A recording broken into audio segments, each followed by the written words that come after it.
ఇప్పుడు గృహహింస చట్టం గాని, అదేవిధంగా 498 కింద గాని ఆహ్, భర్త నుంచి భార్య భర్త ఆస్తిలో వాటా కోరుకునే అవకాశం ఉందా?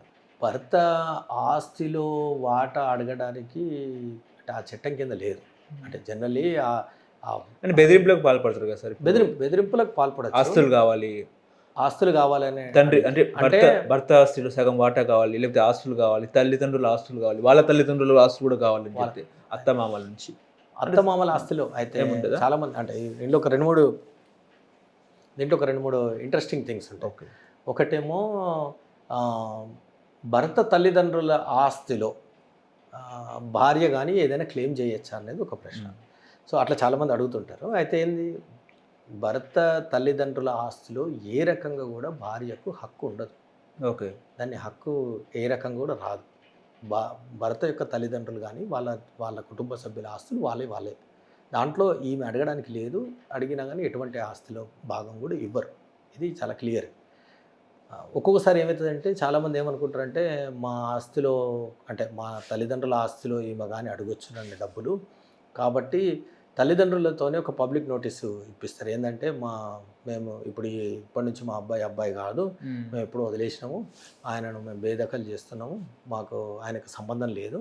సో, మా ఆస్తిలో గాని, వీటిలో గాని ఆయనకు మాకు ఏ భాగం ఉండదు అని చెప్పి పబ్లిక్ నోటీసులు ఇస్తారు. ఇచ్చి మేము వదిలేస్తున్నాము అనేటి పబ్లిక్ నోటీసులు ఇస్తారు కానీ వాటి వల్ల ఏమి యూజ్ ఉండదు. ఎందుకంటే వాళ్ళు యాక్చువల్‌గా డబ్బులే అడగలేరు. భార్య అడగలేదు. కాబట్టి అటువంటి ఈ పబ్లిక్ నోటీసులు అవి ఇవన్నీ ఇచ్చి కూడా అదంతా వేస్ట్ ఎక్సర్‌సైజ్. సో, దాంట్లో అడగడానికి లేదు. అయితే భర్త ఆస్తిలో ఒకవేళ భర్త ఏదైనా ఆస్తి కొనుంటే, ఆ కొనడానికి ఈమె కూడా కాంట్రిబ్యూషన్ చేసి ఉన్నా, లేదా ఈమె పేరు మీద సగం పేరు ఈమెది, సగం పేరు ఆమె ఉన్నప్పుడు, అటువంటి టైంలో ఆ ఆస్తి ఇవ్వాల్సిందే. అంటే భార్యకి భర్త ఆస్తిలో హక్కు ఉంది. కానీ అత్తమామల నుంచి హక్కు లేదు. అంటే అంతేనా? అంటే భర్త ఆస్తిలో హక్కు అని కాదు. హక్కు గూడా భర్త లేదా? భర్త ఇప్పుడు భార్యాభర్తలు ఇద్దరు వాళ్ళ ఇద్దరి పేరు మీద జాయింట్‌గా ఆస్తి కొంటే దాంట్లో యాక్చువల్‌గా ఆమె భాగం ఉన్నట్టే. ఓకే. దాంట్లో హక్కు ఉన్నట్టే. ఆ! లేని ఆస్తి కొన్నప్పుడు అది మెయింటెనెన్స్‌కు ఆహ్, ఇచ్చేప్పుడు దాంట్లో ఆహ్, దాన్ని క్యాలిక్యులేట్ చేస్తారు. ఒక ఇల్లుంది. ఇల్లున్నప్పుడు ఆ ఇంటిని మెయింటెనెన్స్ ఇచ్చేటప్పుడు దాన్ని కూడా నీ ఆస్తుల కింద ట్రీట్ చేసి దాన్ని కలుగుతారు. ఇప్పుడు కుటుంబ సభ్యుల ఆస్తుల మీద కేసు వేసి, ఆ ఆస్తుల్లో హక్కు అడిగే అవకాశం ఉందా? లేదా? భార్య భర్త యొక్క కుటుంబ సభ్యుల మీద ఆహ్, వాటిని ఏసి అడిగే హక్కు లేదు. లేదా? ఏ రకమైన హక్కు లేదు. అదంతా కుటుంబ సభ్యులే వాళ్ళ ఆస్తులే. హ్మ్. ఆ ఆస్తుల మీద వేసి భార్య అడగడానికి లేదు. హ్మ్. ఎటువంటి ఎటువంటి ఆమెకు ఎటువంటి నుంచి అధికారం ఉంది? ఆ హక్కు ఉందంటారు? వాళ్ళ తల్లిదండ్రుల నుంచి వచ్చే అవకాశం ఉందంటారా? లే ఆస్తి అది గూడా లేదా? లేదు. లిటిగేషన్ చేయడానికి ఏదో లిటిగేషన్ చేస్తారు. జస్ట్ బికాజ్ ఇది మా ఇంట్లో కట్నం అడిగారు. ఆ కట్నం ఇచ్చిన ఆస్తితోని ఈ ప్లాట్ కొన్నారు అని చెప్పి ఇట్లాంటి లిటిగేషన్‌లు చేయడానికి దీనికే గానీ, ఆ లిటిగేషన్ పోతుండొచ్చు కానీ ఎన్ని రోజులకైనా అది ప్రూవ్ చేయలేరు. లేదా ప్రూవ్ చేయడానికి ఉండదు. ఎందుకంటే అది వాళ్ళ తల్లిదండ్రులు, వాళ్ళ కుటుంబ సభ్యులు ఎప్పటినుంచో కొనుక్కున్న ఆస్తులుంటాయి. వాటిని వీళ్ళు అడగడానికి లేదు. అడిగినా అంటే అవంతా ఓన్లీ లిటిగేషన్ ఓకే. పర్పసే గాని అంటే ఇలాంటి ఇష్యూలో కోర్టులు గూడా ఏం చెప్పే అవకాశం ఉందా? కోర్టులు చాలా సీరియస్‌గా కొట్టేస్తాయి కేసులు. అంటే అత్తమామల్ని బెదిరించే అవకాశం కూడా టాక్టిక్ లాగానే చూస్తాయి. ఆ! వాళ్ళను చూసి వాళ్ళకి ఏది హక్కు వీళ్ళకు ఏ రకమైన హక్కు ఏ రకంగా సంక్రమించిందో చెప్పాలి కదా! ఏ రకంగా తనకు బాధ్యులేదని చెప్పాలి కదా! నా హస్బెండ్ సంపాదించిన ఆస్తి మా అత్తమామల పేరు మీద కొన్నాడు అన్నంత మాత్రాన నీకు ఇవ్వాల్సిన అవసరం లేదు కదా! అది హస్బెండ్ అడగాలి కదా! అది అటువంటి వాటిని కోర్టు ఎంకరేజ్ చేయదు. సొసైటీలో ఎక్కువగా భార్యల నుంచి వేధింపులు ఎక్కువ ఎందుకుంటాయి భర్తలకి? భార్యలకు ఇద్దరికి వేధింపులు ఒకరి వైపు నుంచి ఒకళ్ళకి ఉంటాయి. ఒక్కళ్ళకే ఉంటదని ఏం లేదు. భర్తలు కూడా వేధించే వాళ్ళు చాలామంది ఉంటారు. కాకపోతే భర్తలు వేధించేదానికి ఈ ప్రెషర్ ఎక్కువ పెడుతున్నారా కాదు. భర్తలు భార్యలు? వేధించిన భర్తల పైనేమో కేసులు అయితలేవు. ఆ! ఇప్పుడు ఈ రోజుకున్న జరుగుతున్న సిట్యుయేషన్‌లో ఏందంటే, వేధిస్తున్నటువంటి భర్తల పైన, వేధింపుల పైన ఉన్న భార్యలు ఎవరు కూడా యాక్చువల్‌గా కేస్ చేస్తలేరు. వాళ్ళు మా కర్మ ఇది ఏందో అనుకోని భరిస్తున్నారు. కానీ వేధించని భర్తల మీద వీళ్ళు చేస్తే, వీళ్ళు ఏ రకంగా కేసు చేసి వాళ్ళను ఇది చేయాలంటే పోలీసు కేసు అది అవకాశం ఉంది కాబట్టని పోయి పోలీస్ స్టేషన్‌కి పోయి హరాస్మెంట్ చేయడానికి అవకాశం ఉండి వాళ్ళు అట్లనే హరాస్ చేస్తున్నారు.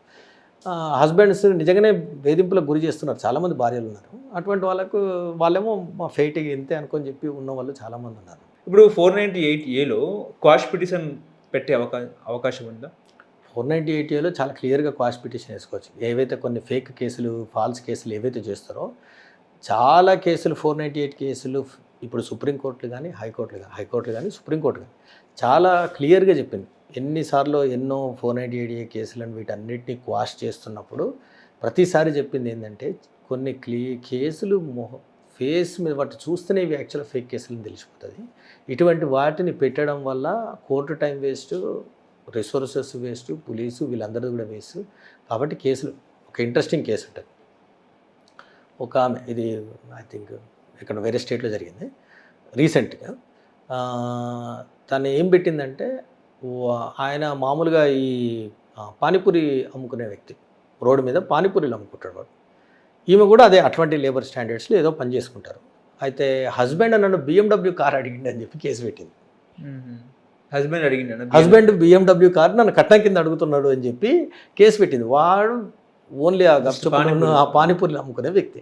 సో అది కోర్టు కేసు హైకోర్టు దగ్గరికి పోతే హైకోర్టు చూసి అసలు అంటే ఇది ఎంత అబ్సర్డ్ కేసు అని అంటే, ఎంత అబ్సర్డ్ డిమాండ్ అని అంటే, ఆయనకు కూడా అసలు ఆ BMW కారు కావాలని కోరుకున్నందుకు కూడా ఇది అబ్సర్డ్ కేసు. సో ఇటువంటి కేసులు చూస్తేనే ఆన్ ఫేస్ అర్థమైపోతుంది. సరే ఆయన 1,00,000 అడిగిన 2,00,000 అడిగిన వేరు, కానీ BMW కారు కావాలి అని ఆ పానీపూరీలు అమ్ముకున్నట్టు ఆయన అడిగిండు అనేది 50 లక్షలు కోటి రూపాయలు అది. అటువంటి కారు అడిగిండు అని అనుకోవడం కూడా యాక్చువల్గా ఎదుర్కొంటుంది అని చెప్పి కేసు ఇది లాస్ట్ ఇయర్ జరిగింది. అది చాలా రీసెంట్ కేసు. ఇట్లాంటి కేసులు చాలా ఉన్నాయి. ఒక దగ్గరనేమో అమెరికాలో హస్బెండ్ వైఫ్ ఉంటారు. వైఫ్ అక్కడి నుంచి ఇక్కడికి వచ్చి మా హస్బెండ్ నన్ను 5 లక్షల రూపాయల కట్నం అడిగిండు అని అంటారు. టికెట్లకే 10 లక్షల రూపాయల ఖర్చు అయ్యి ఉంటాయి ఆమె హస్బెండ్ పంపేయడానికి. వాళ్ళు అక్కడి నుంచి దీనికి వాళ్ళు సంపాదించే డబ్బే ఎంతో ఎదునికి ఉంటుంది. 5 లక్షల రూపాయలు అనేది ఇట్స్ నథింగ్ వాళ్ళకు. ఏది ఆయన ఆ భార్య మీద ఖర్చు పెట్టిన డబ్బులు 5 లక్షల రూపాయలు అనేది చాలా, అప్పటికే ఎంతో ఖర్చు పెట్టి ఉంటాడు కూడా. కానీ జస్ట్ బికాజ్ ఏదో కట్నం అడిగిరు కాబట్టి అడిగిరు, నన్ను కలిసి ఒక 4 లక్షలు 5 లక్షల రూపాయలు కట్నం అడిగిరు అని చెప్పి కూడా దీనికి వేస్తే వాటిని కూడా కోడు. అంటే ఆ డబ్బులు తీసుకురమ్మని చెప్పి నన్ను నా భర్త పంపించిండు అని కేసు వేస్తుంది. నన్ను 5 లక్షల రూపాయలు తీసుకొని రమ్మన్నారు అని చెప్పి తీసుకొని రావడానికి, కానీ 5 లక్షల రూపాయల టికెట్ పెట్టి పంపించిండు అని. సో వినడానికి కూడా ఇదంతా అబ్సర్డ్గా ఉంటుంది అని చెప్పి కేసెస్ దీంట్లో ఉన్నాయి. సో క్వాష్ అయితే ఏవైతే కేసు ఆన్ ద ఫేస్ చూడడానికి ఇవన్నీ ఫేక్ కేసులు అని అనిపించడానికి చాలా అన్ని కేసులు చూడడానికి యాక్చువల్గా చాలా ఫేక్ కేసులు అని అనిపిస్తాయి. అటువంటి వాటికి హైకోర్టు చాలా క్లియర్గా క్వాష్ చేసేస్తుంది వాటిని. ఎందుకంటే వీటిపైన కోర్టుల టైం వేస్ట్, ఇటు police time waste and abuse of process of law. అది అట్లా చట్టాన్ని యూజ్ చేసుకొని ఒకళ్ళని అరెస్ట్ చేసుకోవడం అనేది, అరెస్ట్ చేయడాన్ని కోర్టునే ఒప్పుకోదు. కాబట్టి వాటిని ఇమ్మీడియట్లీ క్వాష్ చేసేస్తుంది.